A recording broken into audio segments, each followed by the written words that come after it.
Hi hello welcome back. நிறைய நம்ம தமிழ்நாடாக இருக்கட்டும், இந்தியாவில் இருக்கட்டும், நிறைய பேர் ஏன் தெரியுங்களா கவர்மெண்ட் ஸ்கூலில் நான் பிள்ளைகளை வந்து இப்போ சேர்த்துறதில்ல. இன்னைக்கு நடந்த ஒரு காரணம் தான்.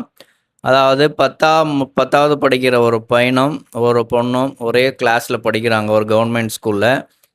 ஒரு பொண்ணுக்கிட்ட ஒரு ரொம்ப நாளாக சைட் அடிச்சுனே இருக்கிறாரு சாரு.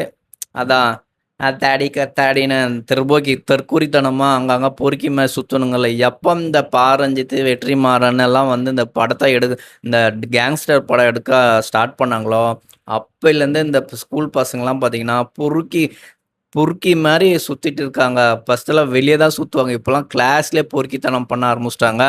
அந்த மாதிரி ஒரு இன்சிடென்ட் தான் இன்றைக்கி நடந்துச்சு. ஒரு பொண்ணே வந்து பேசியிருக்காரு ஒரு பையன், 10வது படிக்கிற பையன், அதே கிளாஸில் தானே இருக்கிறேன்னு. அந்த பொண்ணும் ஏதோ சாதாரணமாக பேசியிருக்கு, எதுவும் மனசில் வச்சுக்காம. ஸோ அப்படியே காலப்போக அதில் வெளியே போக வர செய்யா பேசியிருக்கு. கடைசியில் 3 மாதம் கழிச்சு நான் உன்னை லவ் பண்ணுறோம் அப்படின்னு அந்த பொண்ணுக்கிட்ட இந்த பையன் ப்ரொப்போஸ் பண்ணியிருக்கான். அந்த பையன் பொறுக்கின்னு ஆல்ரெடி தெரிய இருந்தாலும் நம்ம கிளாஸ் பையன் தானே, என்ன எதனா டவுட் கிட் கேட்டால் என்ன ஹாய் இந்த மாதிரி பேசிட்டு இருந்துச்சு. லவ்வை ப்ரப்போஸ் பண்ணியிருக்கிறோம். அந்த லவ் ப்ரப்போஸ் பண்ணும்போது இன்னொரு பையன் பார்த்துட்டுருக்குறான். அந்த பையன் கிளாஸில் சொல்லிட்டு இருக்கிறான் ஹெட் மாஸ்டர்கிட்ட, சார் இந்த மாதிரி ஒரு பையன் வந்து ஒரு பொண்ணுக்கிட்ட வந்து ப்ரப்போஸ் பண்ணிட்டான்ட்டு. ஆனால் அந்த பொண்ணு வந்து அடுத்த நாள் பேரண்ட்ஸவே கூட்டிகிட்டு வந்துடுச்சு, இந்த மாதிரி கிளாஸில் ஒரு பையன் வந்து ப்ரப்போஸ் பண்ணியிருக்காமான்னு. ஸோ அம்மா அவங்க அந்த பொண்ணோட பெற்றவங்க 2 பேரும் ஃபாதர் மதர் 2 பேரும் ஸ்கூலில் வந்து இப்போ ஹெட் மாஸ்டருக்கு சொல்லியிருக்காங்க.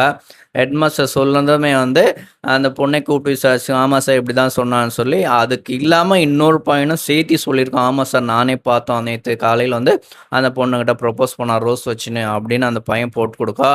அந்த பையனும் அந்த இன்னொரு பையனும் அந்த பொண்ணு 3 பேரும் ஆஃபீஸ் நிற்க வச்சு பேசும்போது அப்படி சொன்னதுமே அந்த அந்த பையன் ப்ரப்போஸ் பண்ண அந்த பையன் இன்னொரு பையனை வந்து அடிச்சிருக்கான், எக்ரி அடிச்சிருக்கான். அதுதான் ரவுடிசம்.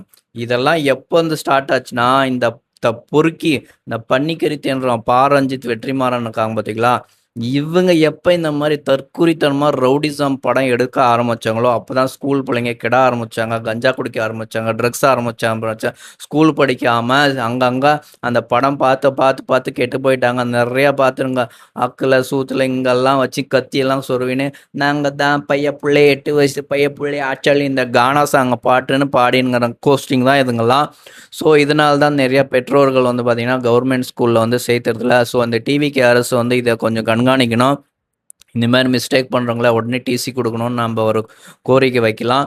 ஸோ பேரண்ட்ஸை கூப்பிட்டு விசாரித்ததில் அந்த பையன் எவ்வளோ 2 மணி நேரம் பார்த்தீங்கன்னா ஹெட் மாஸ்டரும் வந்து கவுன்சிலிங் கொடுத்தாங்க. அப்போயும் அந்த பையன் அடங்கலாம், அப்படி தான் பண்ணோன்னு சொல்லிக்கிறான். ஸோ எல்லாருக்கும் இதெல்லாம் இனிமேல் இருக்க முடியாதுன்னு டிசி கொடுத்து அந்த பையனை வீட்டுக்கு அனுப்பிச்சிட்டாங்க.